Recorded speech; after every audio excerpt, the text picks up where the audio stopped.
maid's daughter slipped a note with only 5 words to the billionaire. Then he realizes she just saved his life. On an ordinary evening in the heart of New York City, billionaire Michael Thompson was preparing for his annual foundation gala, a night meant to celebrate generosity and success. But just hours before stepping into the spotlight, something happened that would shake his world to its core. A 10-year-old girl, the daughter of his maid, slipped him a folded note. Her small hand was trembling, her eyes filled with fear. Inside, written in shaky letters, were 5 words that would change everything. Don't panic. It's a trap. What trap? Who was behind it? And why was a frightened child the only person who seemed to know the truth? This is the story of how a maid's daughter saved a billionaire's life, with nothing more than a folded note. A quiet hum of the air conditioner was all that broke the silence of the penthouse office. From his window, billionaire Michael Thompson watched the city lights twinkle to life, a sprawling galaxy of dreams and struggles. He had built an empire from the ground up, but a chilling note now rested in his hand, a stark reminder that shadows could stretch even to the highest towers. Michael Thompson was a man of routine. Every evening, at precisely 6 p.m., he would sit in his leather armchair, overlooking the city he had conquered, and sip a glass of chilled water. It was a moment of quiet reflection, a self-imposed ritual to mark the end of another day of battles fought and won in the boardroom. He was the grandson of General Mark Thompson, a man whose name was etched in the annals of military history, a hero of a bygone era. Michael had inherited his grandfather's sharp mind and unyielding determination, but not his penchant for the battlefield. Michael's wars were fought with numbers and contracts, his victories measured in stock points and market shares. Tonight, however, the familiar comfort of his routine was shattered. His housekeeper, a quiet woman named Susan, had just finished her duties for the day. As she was leaving, her 10-year-old daughter, a wisp of a girl with wide, fearful blue eyes and a cascade of blonde hair, had darted into the room. Before Michael could say a word, she had pressed a folded piece of paper into his hand. Her small fingers were cold, trembling.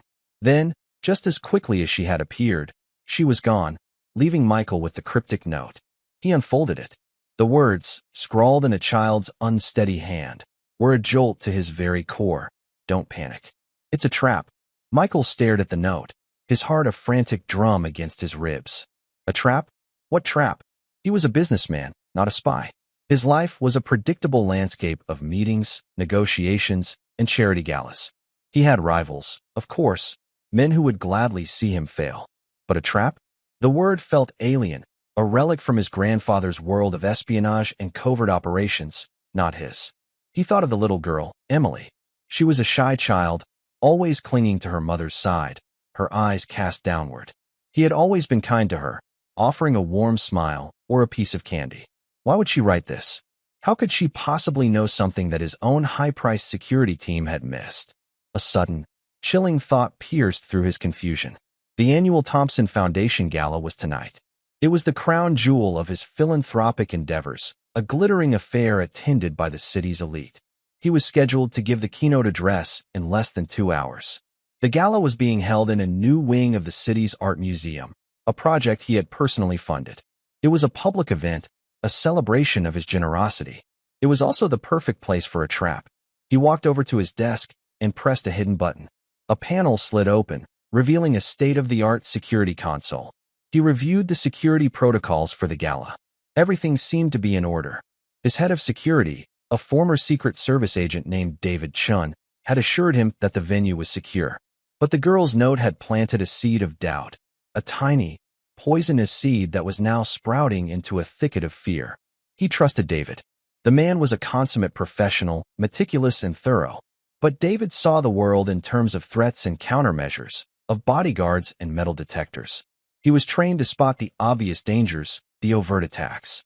A child's warning, on the other hand, hinted at something more insidious, something that couldn't be detected by a security sweep. It hinted at a betrayal from within. Michael's grandfather had always told him, the most dangerous enemy is the one you never see coming. The old general's words echoed in his mind, a ghostly premonition. He had spent his life building walls to protect his fortune, but what if the threat was already inside? He looked at the note again. Don't panic. The The child's handwriting was a stark contrast to the gravity of her message. She was trying to reassure him, to give him a fighting chance. He had to honor her courage. He had to stay calm. He picked up the phone and dialed a private number, one that wasn't on any official record.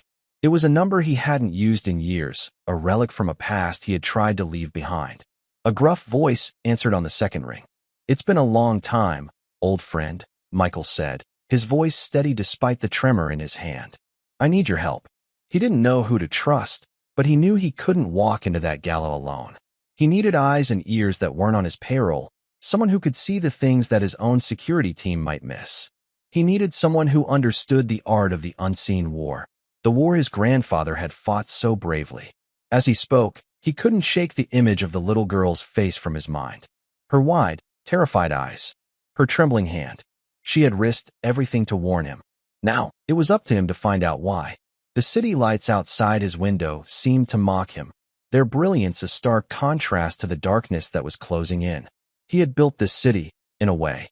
He had poured his fortune into its foundations, its hospitals, its schools. He had given so much of himself to its people. And now, someone in this city wanted him dead. He thought of his own family. His younger brother, Robert, was a constant source of disappointment, a man who had squandered every opportunity Michael had given him. Robert was a gambler, a drunk, a man who resented Michael's success. Could he be behind this? It seemed too elaborate for Robert's usual brand of self-destruction. Then there was his sister, Eleanor. She was a different kind of problem. Eleanor was married to a man who was as ambitious as Michael, but without the scruples. He had always suspected that his brother-in-law saw him as an obstacle, a rival for the family's legacy. But to plot his murder? It seemed unthinkable. And yet, the note in his hand was a cold, hard fact. Someone had set a trap, and a 10-year-old girl was the only reason he wasn't walking into it blind. He ended the call and stood up, his resolve hardening. He would go to the gala. He would walk into the lion's den. But he wouldn't be the prey. He would be the hunter. And he would find out who was trying to kill him and why. His grandfather had taught him that the best defense was a good offense. Tonight, Michael Thompson was going on the offensive. And he would start with the one person who seemed to be on his side, the maid's daughter. He needed to find her, to talk to her, to understand what she knew. He called his head of security. "David," he said, his voice calm and authoritative, "I want you to find Susan, my housekeeper. I need to speak with her and her daughter immediately. It's a matter of utmost urgency." He didn't explain why. He couldn't. Not yet. First, he needed answers. And he had a feeling that the key to his survival was locked in the mind of a little girl with blonde hair and terrified blue eyes. The clock on his desk ticked ominously, each second a countdown to a fate he was now determined to rewrite. He smoothed out the child's note and placed it in his pocket, a talisman against the encroaching darkness. He was Michael Thompson, the grandson of a hero, and he would not go down without a fight. David Chun was a man who rarely showed surprise. His face, a mask of professional calm, had been honed by years of facing down threats, both seen and unseen. But Michael's call had sent a ripple through his composure. The request to find the housekeeper and her daughter, delivered with such quiet urgency, was a deviation from the meticulously planned script of the evening. It was an anomaly, and in David's world, anomalies were synonymous with danger. He didn't question the order. He simply acted. He dispatched 2 of his best men, plainclothes operatives who blended seamlessly into the city's fabric. Their task was simple: locate Susan and Emily, and do it discreetly. No sirens, no alarms, no anything that might tip off whoever might be watching. Meanwhile, Michael paced his office, the vast expanse of glass and steel suddenly feeling like a cage. He replayed the moment Emily had slipped him the note. The fear in her eyes was genuine. It wasn't the manufactured drama of a child's game. It was the raw, unfiltered terror of someone who had seen something she wasn't supposed to see. His mind raced through the possibilities. Who could have access to his life, his home, his schedule, in a way that would allow them to set such an intimate trap?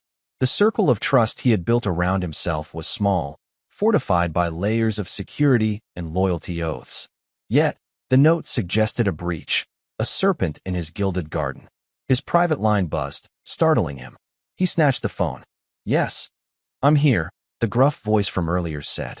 "Basement level. Service entrance. I'm on my way," Michael replied, a wave of relief washing over him. He took the private elevator, a silent steel capsule that descended deep into the skyscraper's belly. The man waiting for him was the antithesis of the polished world Michael inhabited.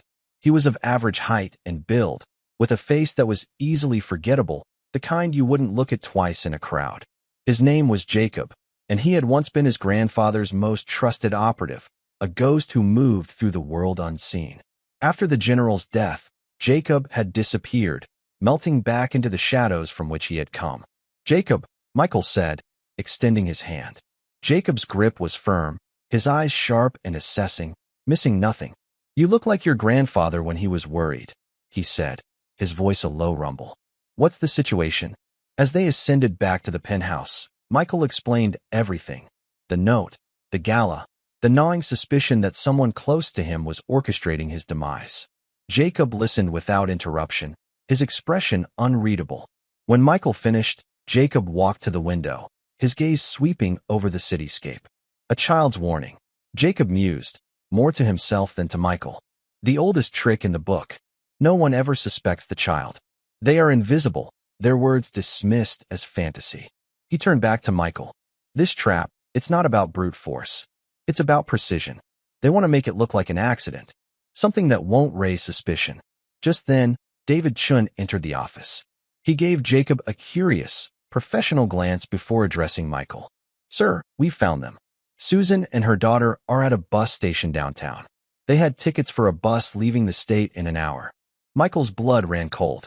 They were running. Susan, his quiet, unassuming housekeeper, was trying to flee the city with her daughter. This was more serious than he could have imagined. "Get them here." Now, he commanded. "Use a discreet vehicle. No one sees them coming in or out." "And David," Jacob added, his voice soft but carrying an undeniable authority, "have your men check their luggage. Carefully. See if they're carrying anything they shouldn't be." David nodded, his professional respect for the unknown man evident. He understood the subtext. Were they fleeing, or were they being sent away? The wait was agonizing. Michael felt like a passenger in his own life, the events unfolding around him with a terrifying momentum. Jacob, in contrast, was a picture of calm. He moved about the office, examining the security features, the entry points, the lines of sight. He was like a predator mapping out its territory, his senses attuned to the slightest hint of danger. Finally, David returned. "They're here, sir, in a secure waiting room downstairs." "And their luggage?" Jacob asked. "Clean," David replied. "Just clothes and a few personal items." "But the girl, Emily," she was clutching this. He held up a small, worn teddy bear. She wouldn't let it go. Jacob took the bear, his large hands surprisingly gentle. He examined it for a moment, his fingers probing its seams. Then, with a small, sharp twist, he opened a hidden compartment in the bear's back. Inside was a tiny electronic device, a listening bug, no bigger than a fingernail. The silence in the room was deafening. The implications of the discovery were staggering. Someone had not only been spying on Michael, but they had used a 10-year-old girl, an innocent child, as their unwitting pawn. They weren't just running, Jacob said, his voice grim. They were being tracked. Michael felt a surge of cold fury. This was no longer just about a business rivalry. This was about a level of cruelty and manipulation that he had never encountered before. To use a child in this way was monstrous. "I need to talk to her," Michael said, his voice tight with a mixture of anger and concern. Alone, he found Emily and her mother in a small, windowless room, huddled together on a couch. Susan's face was pale, her eyes red-rimmed from crying. Emily was a small, trembling figure, her arms wrapped tightly around her mother. Michael knelt in front of them, his voice gentle. "Emily," he said, "I'm not angry. I just need you to tell me what happened. You were very brave to give me that note. You did the right thing." The little girl looked at her mother, who gave a slight, hesitant nod. Emily's voice was a barely audible whisper. "He told me to," she said. "Who did, sweetheart?" Michael asked. "The man," she whispered, her eyes filling with fresh tears. "The man who came to our apartment. He said if I didn't give you the note, he would hurt my mommy." The cold fury in Michael's chest turned to ice. He had underestimated the depravity of his enemy. This wasn't just about killing him. It was about terrorizing innocent people to achieve their goal. "What did this man look like, Emily?" he asked, keeping his voice calm, trying not to frighten her further. "He was smiling," she said, a shiver running through her small body. But his eyes weren't. They were scary. The description, vague as it was, sent a chill down Michael's spine. It was a detail that a child would notice, the dissonance between a feigned smile and cold, predatory eyes. He knew he couldn't get any more from her. She was terrified, and he wouldn't push her. He turned to Susan. "Susan," he said, his voice full of a compassion she had never heard from him before. "I promise you, I will protect you and your daughter. You are safe here, but I need you to tell me everything. Who was this man?" Susan broke down then, her sobs racking her body. Through her tears, she told him a story that made his blood run cold. The man had approached her a week ago. He knew where she worked, where she lived, where Emily went to school. He had offered her money, a life-changing amount, to plant the listening device in his office. He had told her that Michael was a dangerous man, a criminal, and that she would be helping to bring him to justice. She had refused. But then he had shown her pictures. Pictures of Emily playing in the schoolyard, of Emily walking home, of Emily sleeping in her bed. The message was clear: do as you're told, or your daughter will pay the price. "He told me to give Emily the note today," she sobbed. "He said it was part of the plan. A way to make you feel safe. To make you think you had a secret ally." Michael finally understood. The note wasn't a warning. It was a misdirection. A piece of psychological warfare designed to make him feel a false sense of security, to make him lower his guard. The real trap was still waiting for him at the gala, and he was walking right into it. He looked at the little girl, her face buried in her mother's side. She had been a pawn in a deadly game, a game she couldn't possibly understand. And yet, in her own innocent way, she had saved him.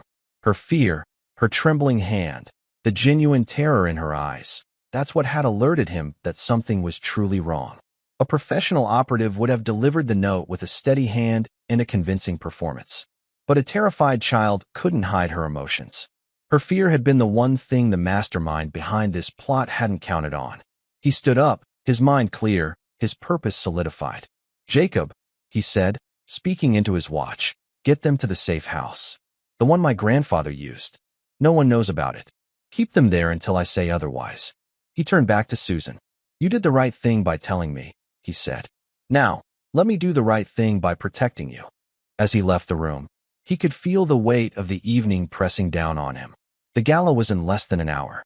He was walking into an ambush, but now, at least, he knew the lay of the land. He knew his enemy was ruthless, cunning, and hiding in plain sight.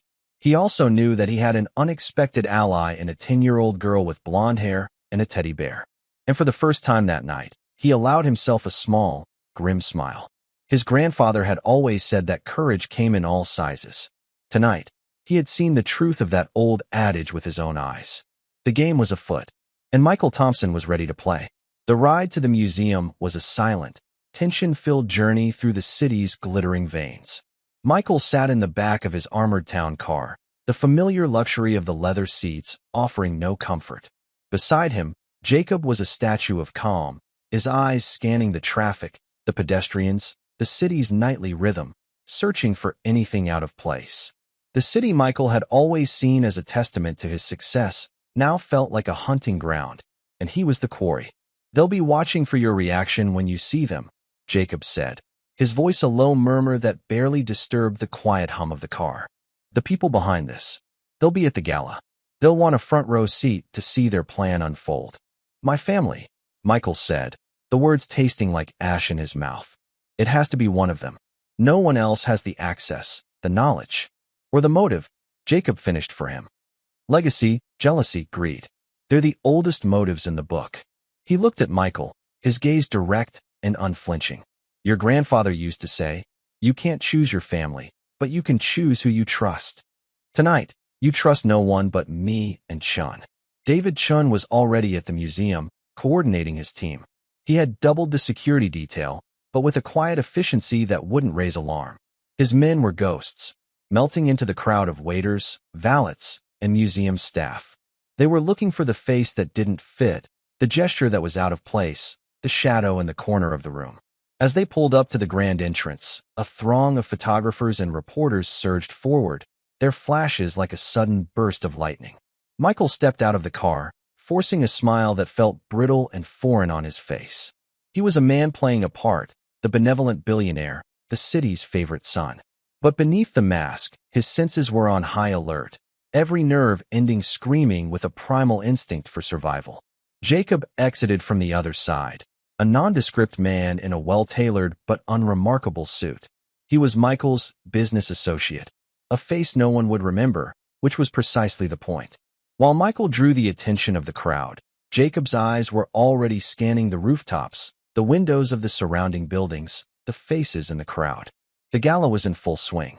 The new wing of the museum was a cavern of glass and marble, filled with the city's most powerful and influential people. Laughter and the clinking of champagne glasses echoed through the vast space, a symphony of blissful ignorance. To them, this was just another night of celebration. To Michael, it was a battlefield. He saw his sister, Eleanor, across the room, holding court with a circle of admirers. She was beautiful, elegant, and radiated an aura of effortless grace. Beside her stood her husband, Richard, his smile as polished as his expensive shoes. Richard was a man who had married into wealth and power, and he wore it like a second skin. He had always been too eager, too ambitious, his flattery always tinged with a hint of something Michael couldn't quite put his finger on. Resentment, perhaps. Then he saw his brother, Robert, lurking near the bar, a half-empty glass of scotch in his hand. Robert was the family's black sheep, a man who had drifted through life on a current of bad decisions and self-pity. He saw the world through a lens of bitterness, convinced that Michael had stolen the success that should have been his. As Michael moved through the room, shaking hands and exchanging pleasantries, he could feel their eyes on him. Eleanor's cool, appraising gaze. Richard's overly enthusiastic smile. Robert's sullen glare. Any one of them could be the architect of this nightmare. Jacob had melted into the crowd, a ghost at the feast. He moved with a practiced ease, his path seemingly random, yet always positioning him with a clear line of sight to Michael. He was a silent guardian, a shadow of protection in a room full of potential threats. Michael made his way to his sister. "Eleanor," he said, kissing her on the cheek. "You look stunning." "Michael, darling," she cooed, her smile never quite reaching her eyes. "I was beginning to think you wouldn't make it. Richard and I were just talking about your speech. We're all so proud of you." "I wouldn't miss it for the world," he said, his gaze shifting to Richard. "Richard, good to see you." "Michael," Richard boomed, clapping him on the shoulder with a little too much force. "Big night. Big night. The city can't thank you enough for your generosity. You're a true pillar of the community." The words were honeyed, but Michael could taste the poison beneath. Richard had recently suffered a massive loss on a risky investment, a fact Michael knew from his private financial reports. He was a desperate man, and desperate men did desperate things. He excused himself and moved towards the bar, towards his brother. Robert didn't bother with the pretense of a smile. Well, he slurred, his words thick with alcohol and contempt. "Look who it is. The man of the hour. Come to bask in the glow of your own magnificence." "Robert," Michael said, his voice low and even. "Don't do this. Not tonight." "Oh, I wouldn't dream of spoiling your big party," Robert sneered. "After all, I'm just the embarrassing little brother, right? The failure. The one you have to bail out of trouble every other week." The raw, undiluted hatred in his brother's eyes was like a physical blow. Robert was drowning in debt, his life a chaotic mess of his own making. He blamed Michael for everything, for his own weaknesses, for his own lack of ambition. He was a man with nothing to lose, and that made him dangerous. As he turned away from his brother, a waiter approached him, offering a glass of champagne from a silver tray. Michael was about to take it when he saw a subtle, almost imperceptible shake of the head from Jacob, who was standing across the room, seemingly engrossed in a conversation. Michael understood immediately. "No, thank you," he said to the waiter. "I'll be giving a speech soon. I need a clear head." The waiter nodded and moved on, but Michael didn't miss the flicker of, what was it? Disappointment? Annoyance? It was gone in an instant, but he had seen it. He made a mental note of the man's face. He felt a buzz from his watch, a prearranged signal from Jacob. He made his way to a secluded alcove, where Jacob was waiting. "The waiter," Jacob said, his voice barely a whisper. "He's one of them. He tried to serve a drink to 3 other people before you. They all refused." He was getting anxious. "The drink is the delivery system." "Poison?" Michael asked, his stomach clenching. "Something more subtle," Jacob replied. "A fast-acting, non-lethal compound. Something that would induce a massive heart attack within minutes. It would look natural. A man your age, under the stress of a big speech, no one would question it. The autopsy would show a cardiac arrest. Case closed." The sheer, cold-blooded simplicity of the plan was horrifying. It was a clean, quiet murder, executed in a room full of witnesses, none of whom would see a thing. "We need to find out who he's working for," Michael said, his voice a low growl of controlled fury. "David's men are on him," Jacob assured him. "They'll follow him, see who he reports to. But you still have a part to play. You need to get up on that stage and give your speech. You need to act as if nothing is wrong. The mastermind behind this will be watching. They need to believe their plan is still in motion." The thought of standing in front of that crowd, of smiling and speaking of hope and philanthropy while knowing that someone in that room wanted him dead, was almost too much to bear. But he knew Jacob was right. He had to see this through. He had to draw the serpent out of its hole. He looked at his watch. It was almost time. He took a deep breath, steeling himself for the performance of his life. He was no longer just a businessman. He was a soldier, just like his grandfather. And he was walking into the heart of the battle. "Let's go," he said to Jacob, his voice steady, his resolve like iron. "It's showtime." As he walked towards the stage, the applause of the crowd washing over him, he caught the eye of the little girl, Emily, in his mind's eye. Her courage, her simple act of bravery, had given him a fighting chance. He would not fail her. He would not let the monsters who had used her win. He would unmask them, and he would make them pay. The trap had been set, but the hunter was now the hunted. And the real game was just beginning. The stage lights were warm on Michael's face, a stark contrast to the icy dread that had settled in his bones. He stood at the podium, a sea of faces looking up at him, their expressions a mixture of admiration and expectation. He saw them all, the business leaders, the politicians, the artists, the socialites. And somewhere in that glittering crowd, a predator was watching, waiting for him to falter, to collapse, to die. He began to speak, his voice resonating through the grand hall, steady and strong. He spoke of the future, of the city's potential, of the importance of giving back. The words were familiar, a speech he had rehearsed a dozen times. But tonight, they felt hollow, a performance designed to mask the chaos raging within him. With every sentence, he was acutely aware of the danger that lurked just beneath the surface of this polished affair. His eyes swept the room, pausing for a fraction of a second on his family. Eleanor and Richard were seated at a prominent table near the front, the very picture of a supportive family. Richard was nodding along to his speech, a look of rapt attention on his face. Eleanor was smiling, a serene, almost maternal expression that made Michael's skin crawl. Was it all an act? Was this carefully constructed facade of familial pride a mask for a murderous plot? His gaze found Robert, still propping up the bar at the back of the room. His brother wasn't even pretending to listen. He was staring into his glass, his expression a toxic cocktail of resentment and self-loathing. Robert was a mess, a walking disaster, but was he a killer? Michael had always seen him as weak, but perhaps he had mistaken weakness for something far more sinister. As he spoke, he could feel Jacob's presence, a comforting weight in the periphery of his vision. Jacob was standing near the side exit, a statue of vigilance amidst the swirling currents of the gala. He wasn't watching Michael. He was watching the crowd, his eyes missing nothing. Out of the corner of his eye, Michael saw the waiter again. The man was moving through the room, his silver tray now empty. He was trying to be inconspicuous, but there was a coiled tension in his movements, a subtle urgency that betrayed his anxiety. David's men were shadowing him, their movements so fluid, so seamless, that even Michael, who knew they were there, could barely spot them. Michael's speech reached its crescendo. He spoke of his grandfather, of the legacy of service and honor he had inherited. "My grandfather fought for his country on the battlefields of a distant war," he said, his voice ringing with a conviction he didn't feel.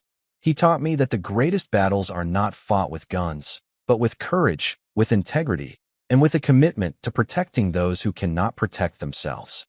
As he said those words, he thought of Emily, the small, frightened girl who had shown more courage than anyone in this room.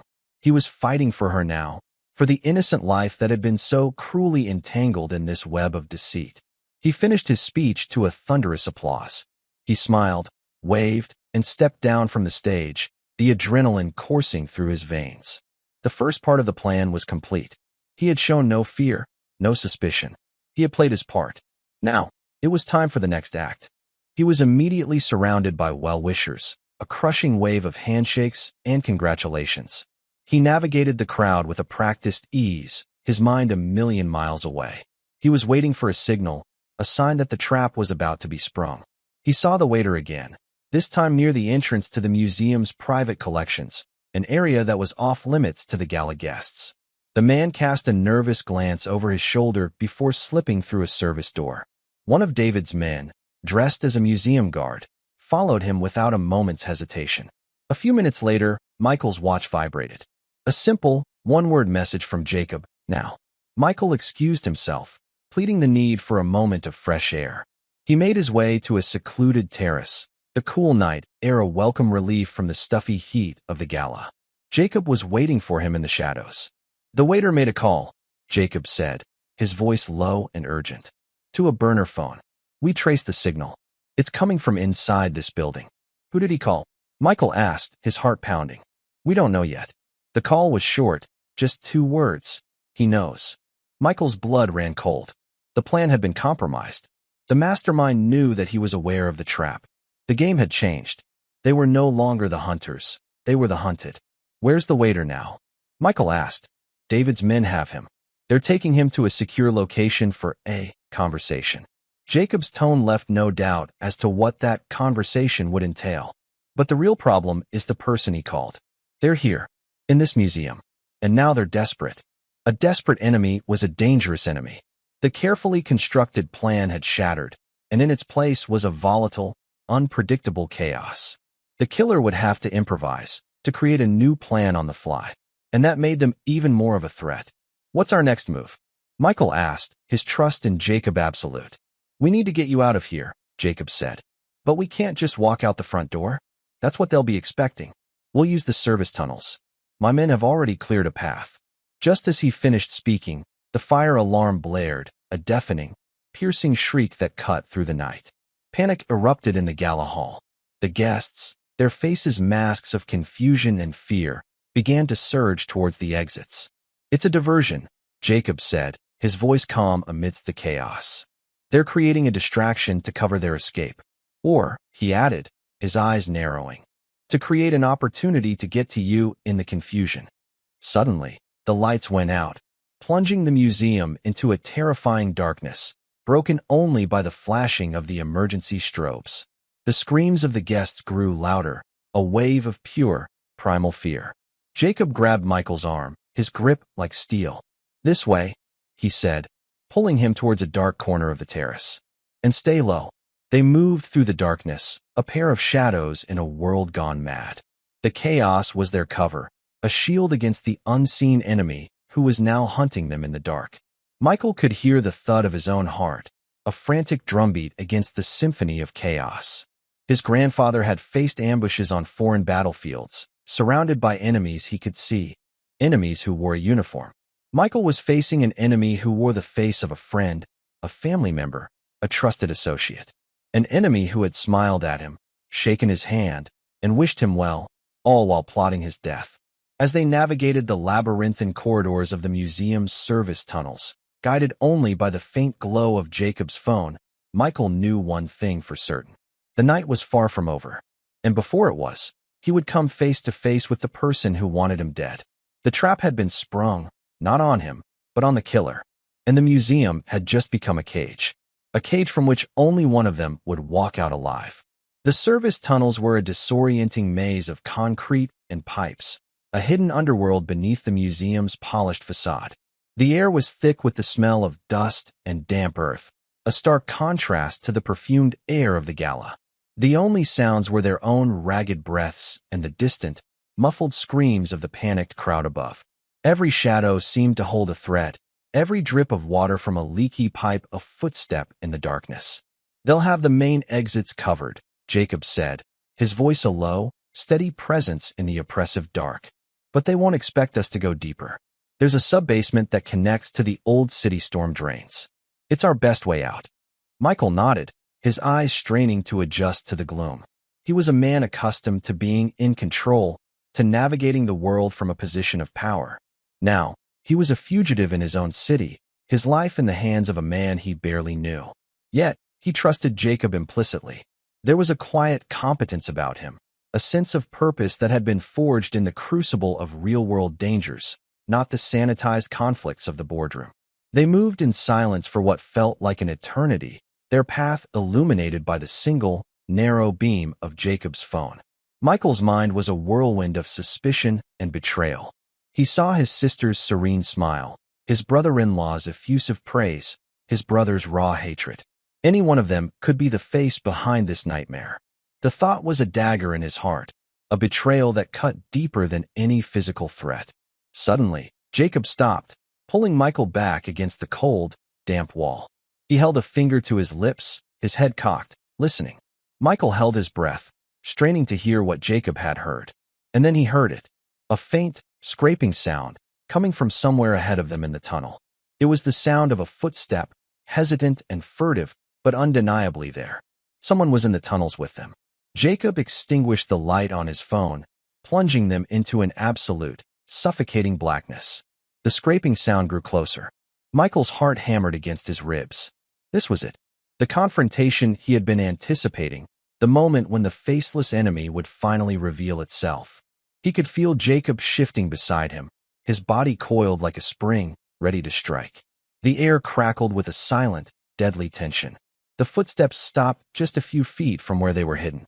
Michael could hear the faint sound of breathing, the rustle of clothing. The unseen person was so close, he could have reached out and touched them. The seconds stretched into an eternity. Michael's mind raced. Who was it? Richard, his brother-in-law, his ambition curdled into a murderous rage? Robert, his brother, finally pushed over the edge by a lifetime of resentment? Or someone else entirely, a pawn in a larger game? A hired killer sent to finish the job? Then, a new sound broke the silence. The click of a hammer being pulled back on a gun. The sound was unnervingly loud in the confined space, a final, chilling note in the symphony of the night. Just as the unseen assailant was about to make their move, Jacob exploded into action. He moved with a speed and precision that was astonishing for a man his age. There was a blur of motion in the darkness, a grunt of surprise, a sickening thud as a body hit the concrete floor. Then, silence. Jacob switched his light back on. A man lay on the floor, unconscious, a gun lying a few inches from his outstretched hand. Michael didn't recognize him. He was dressed in a dark, tactical uniform, the kind worn by a professional security detail. But he wasn't one of David's men. Jacob quickly searched the man, his movements efficient and practiced. He found a wallet, a set of keys, and a small, encrypted radio. He's a professional, Jacob said, his voice grim. Hired muscle. He's not our mastermind. He pressed the transmit button on the radio. A voice crackled to life, distorted and cold. Report. Is it done? Jacob didn't answer.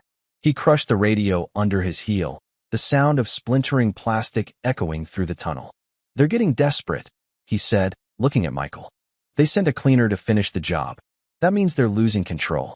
And that makes them even more dangerous. They left the unconscious man in the darkness and continued on their way, the sense of urgency now more palpable than ever. They were no longer just evading a threat. They were actively being hunted. They finally reached the sub-basement, a vast, cavernous space filled with the forgotten relics of the museum's past. Dust-covered crates and sheet-draped statues stood like silent sentinels in the gloom. In the far corner of the room, a large, iron grate was set into the floor. The storm drain, Jacob said, prying the grate open with a crowbar he had retrieved from a nearby toolkit. It will take us a few blocks away, to a place where David's men can pick us up. As Michael was about to climb down, his phone buzzed. It was a text from David. We have the waiter. He's talking. The poison was supplied by a shell corporation. We're tracing the ownership now. But there's something else. The fire alarm, it wasn't just a diversion. It was a trigger. A trigger for what? Michael texted back. The reply came a few seconds later, and the words made his blood run cold. For the C4. What's C4? Michael typed, his hands trembling. There are explosives planted in the foundation of the new wing. The wing you're in. The whole place is rigged to blow.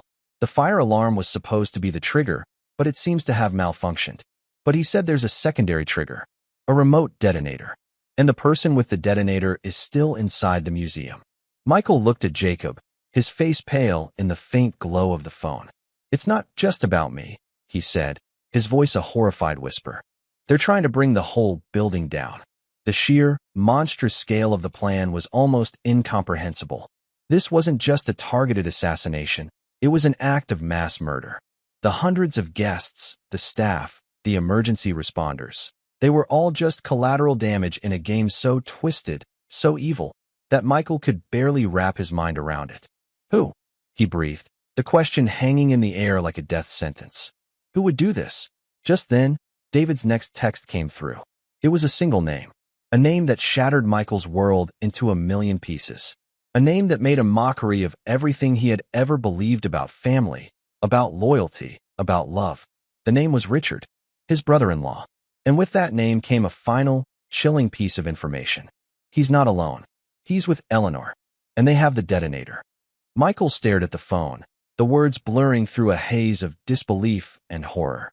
His sister, his own sister, was trying to kill him, was willing to sacrifice hundreds of innocent lives to do it. The betrayal was so absolute, so profound, that it felt like a physical blow, knocking the air from his lungs. The game had changed once again. This was no longer just about survival. It was about stopping a massacre. He looked at the open grate, the path to safety. Then he looked back at the dark, cavernous museum, a tomb waiting to be sealed. He couldn't run. He couldn't leave those people to die. We have to go back, he said to Jacob, his voice filled with a steely resolve that he hadn't known he possessed. We have to stop them. Jacob looked at him, his expression unreadable in the dim light. Then, a slow, grim smile spread across his face. Your grandfather would have been proud, he said. Let's go hunt some monsters. They turned their backs on the escape route and headed back into the heart of the dying museum. 2 men against an army. Their only weapon the courage of their convictions and the knowledge that they were the last line of defense between hundreds of innocent people and a fiery grave. The final act was about to begin. Returning to the museum was like swimming against a tidal wave of human fear. The service tunnels that had been their escape route now became their path back into the heart of the danger. The distant screams and the blaring alarm were a constant, disorienting roar, a soundtrack to the unfolding nightmare. Michael's mind, usually a fortress of logic and calculation, was now a maelstrom of raw emotion. The betrayal of his own sister was a wound so deep, so personal, that it eclipsed the physical danger they were facing. They'll be heading for the roof, Jacob said, his voice cutting through the chaos. It's the only viable extraction point. A helicopter will be waiting for them. He paused, his hand on Michael's shoulder, forcing him to meet his gaze. You need to be prepared for what you're about to see. They won't listen to reason. They've crossed a line from which there is no return. Michael nodded, his jaw tight. He understood. The sister he had grown up with, the woman he had protected and provided for, was gone. In her place was a monster, a stranger with his sister's face. They emerged from the service tunnels into the main hall, a scene of utter pandemonium. Shards of glass from shattered champagne flutes littered the marble floor. Overturned tables and discarded shoes were scattered like the debris of a shipwreck. The air was thick with the acrid smell of smoke from a small, contained fire that the sprinklers were now dousing, adding to the chaos by sending arcs of water across the room. The remaining guests were being herded towards the exits by the museum's security staff and David's men, their elegant evening attire now disheveled, their faces etched with panic. Amidst the chaos, Michael saw a clear path to the grand staircase, the most direct route to the upper floors and the roof. As they started to move, David's voice crackled in Jacob's earpiece, which he had now shared with Michael. We have a visual. They're on the 3rd floor, in the antiquities wing. They're not heading for the roof. They're heading for the vault. The museum's vault was a state-of-the-art facility, designed to protect priceless artifacts from theft, fire, and even a direct bomb blast. It was a fortress within a fortress. Why the vault? Michael asked, his voice barely a whisper. It's the perfect bunker, Jacob replied, his mind quickly piecing together the puzzle. They can detonate the explosives from there and ride out the blast. When the dust settles, they'll be the sole survivors, free to walk away with whatever they've stored inside. It was a plan of breathtaking audacity and chilling cruelty. They weren't just trying to kill him. They were planning to erase him, his legacy, and anyone associated with him, all while ensuring their own survival. They took the stairs two at a time, their movements a stark contrast to the slow, panicked shuffle of the crowd. They were two men moving against the current, their purpose clear and unwavering. The Antiquities wing was eerily quiet, the alarms and screams of the crowd below now a distant, muted roar. The priceless artifacts of ancient civilizations stood in their glass cases, silent witnesses to a modern act of barbarism. And at the far end of the hall, the massive, circular steel door of the vault stood ajar. As they approached, a figure stepped out of the shadows. It was Richard, his face a mask of triumphant rage. He was holding a small, black device in his hand, the detonator. "Michael," he said, his voice dripping with a venomous satisfaction. "So glad you could make it. I was hoping you'd be here to see this." The grand finale of the Thompson legacy. Behind him, Eleanor emerged from the vault. Her beautiful face was twisted into an expression of cold, reptilian fury. She looked at Michael not as a brother, but as an obstacle, an inconvenience that was about to be removed. "It didn't have to be this way, Michael," she said, her voice devoid of any emotion. "If you had just been more generous. If you had just given Richard what he deserved." "What he deserved?" Michael repeated, his voice incredulous. "I gave him a position in my company, a generous salary, a life of luxury he could only have dreamed of. What more could he have wanted? He wanted respect." Eleanor shrieked, her carefully constructed composure finally cracking. "He wanted to be your equal, not your charity case. You always looked down on him, on us. You with your perfect life, your perfect reputation, your perfect grandfather's legacy. And this is your solution?" Michael shot back, his own anger rising to meet hers. "To murder hundreds of innocent people? To destroy the very legacy you claim to covet?" Richard laughed, a harsh, grating sound that echoed through the silent hall. "Legacy? This isn't about legacy, Michael. It's about a reset, a fresh start. When this building comes down, all of my debts, all of my failures, they'll be buried in the rubble. And with you gone, the Thompson fortune will be ours. A new legacy, built on the ashes of the old." He held up the detonator. "It's over, Michael. You've lost." As he spoke, Jacob, who had been silently moving along the side of the hall, using the display cases as cover, made his move. He lunged at Richard, a blur of motion in the dimly lit hall. But Eleanor had been watching. She pulled a small pistol from her evening bag and fired. The shot was deafening in the enclosed space. Jacob cried out and stumbled, clutching his shoulder. He was down, but not out. Richard, momentarily stunned, recovered quickly. He raised the detonator, his thumb hovering over the button. "No more games," he snarled. But in that split second, Michael acted. He grabbed a heavy bronze statue from a nearby pedestal, a bust of a Roman emperor, and hurled it at Richard with all his might. The statue struck Richard in the chest, sending him staggering backward, the detonator flying from his hand. The small black device skittered across the polished marble floor, coming to a rest just a few feet from the open vault door. Eleanor fired again, but her shot went wide as Michael dived for cover behind a large sarcophagus. The final, desperate endgame had begun. It was a chaotic, deadly dance in a room full of sleeping history, a battle for the future surrounded by the ghosts of the past. Michael knew that only one side would be walking out of this room, and he would do whatever it took to make sure it wasn't his sister and her husband. The silence after the gunshot was a hollow, ringing void. Crouched behind the ancient sarcophagus, Michael's heart hammered against his ribs. He risked a glance. Eleanor stood frozen, the pistol in her hand looking like a grotesque toy. Richard scrambled for the detonator, his face a mask of desperate greed, while Jacob struggled on the floor, a dark stain spreading across his shoulder. Michael knew he had to force the endgame. He pushed the heavy lid of the sarcophagus. With a deafening groan, the massive stone slab crashed to the floor, shattering. The diversion worked. Eleanor flinched, and in that instant, Michael charged, not at his sister, but at Richard, tackling him just as he reached the detonator. The two men crashed to the floor in a tangle of fury. Richard was surprisingly strong, fueled by a cornered animal rage, but Michael fought with a cold, controlled instinct. He twisted, using Richard's momentum against him, and slammed his brother-in-law's head against the hard marble floor. Richard went limp. Michael snatched the detonator. He had it. "It's over, Eleanor," he gasped, getting to his feet. He turned to face his sister, the detonator held tightly in his fist. There's nowhere left to run. For the first time, raw panic showed on Eleanor's face. She raised the gun, her hand trembling. "Don't come any closer, Michael," she pleaded. "Or what?" he challenged, stepping towards her. "You'll shoot your own brother? Is the money really worth becoming this?" "You don't understand," she sobbed, tears carving paths through the grime on her cheeks. "Richard," he said, "this was the only way.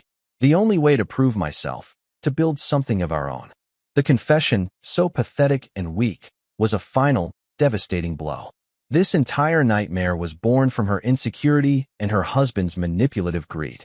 "So you chose him," Michael said, his voice heavy with a sorrow that was almost suffocating. "You chose him over everyone." Suddenly, Richard, who had been feigning unconsciousness, lunged.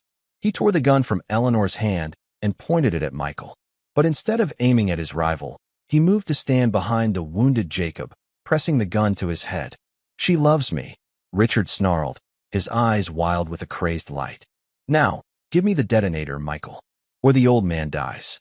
Michael looked at Jacob, who gave a slight, almost imperceptible shake of his head. "Don't do it." But Michael couldn't let another person die for him. "All right, Richard," he said, his voice deceptively calm. "You win." He held out the detonator. As Richard's eyes lit up with greed and he stepped forward, Michael did the last thing he expected. He didn't toss the device. He clicked a button on the side. A small, red light began to blink. "It's armed," Michael said, his voice as cold as ice. "But the remote is disabled. The only way to set it off now is to press this button. And if I do, we all die together." Richard froze. "You're bluffing," he stammered. "Am I?" Michael asked, stepping closer, his thumb hovering over the button. "You crossed every line tonight. You used an innocent child and were willing to murder hundreds. There's no coming back from that. I am willing to die right now to make sure you never hurt anyone again." The standoff was absolute. The blinking red light cast a hellish glow on his face. He had become the soldier his grandfather had always been, ready to make the ultimate sacrifice. The tension broke. Eleanor, watching with a horrified expression, finally woke from her trance. She looked at the monster her husband had become and made a choice. With a raw cry of despair, she lunged at Richard. The gun went off, the shot going wild. As Richard stumbled, Jacob, with a final, heroic effort, kicked his feet out from under him. Richard fell, his head hitting the corner of a stone pedestal with a sickening crack. He lay still, his eyes wide and vacant. It was over. The silence that descended was profound, broken only by Eleanor's ragged sobs as she crawled to her husband's body. David Chun and his men stormed into the room then, weapons drawn. "It's over, David," Michael said, his voice a hoarse whisper. "It's all over." The weeks that followed were a blur. The official story was a foiled terrorist plot, a necessary lie to protect the Thompson name. Richard was the mastermind, Eleanor, his manipulated victim. She was sent to a private psychiatric facility, a hollow shell of the sister Michael had loved. Jacob recovered, refusing any payment before disappearing back into the shadows. Michael was hailed as a hero, but he felt only emptiness. The betrayal had carved a deep wound in his soul. Months later, he was sitting in his office when his secretary announced a visitor. It was Emily, the maid's daughter, holding her mother's hand. She was no longer the terrified child from that night. Her eyes were bright, her smile shy, but genuine. She held out the worn teddy bear he'd had repaired for her. "Thank you for fixing my bear," she said, her voice a clear, sweet bell. Michael looked at this little girl, whose simple act of bravery, born from a child's pure sense of right and wrong, had saved his life. She had been the first domino, the small light that had exposed a great darkness. In that moment, he realized that while the world had Richards and Eleanors, it also had Emily's. The scar of his family's betrayal would never fully heal, But the courage of a 10-year-old girl had planted a new seed in its place, a seed of hope. He would rebuild, and he would never forget the little girl who had reminded him what it truly meant to be human. And that's where we'll end the story for now. Whenever I share one of these, I hope it gives you a chance to step out of the everyday and just drift for a bit. I'd love to know what you were doing while listening. Maybe relaxing after work, on a late-night drive, or just winding down. Drop a line in the comments. I really do read them all. And if you want to make sure we cross paths again, hitting like and subscribing makes a huge difference. We are always trying to improve our stories, so feel free to also drop your feedback in the comments section below. Thanks for spending this time with me.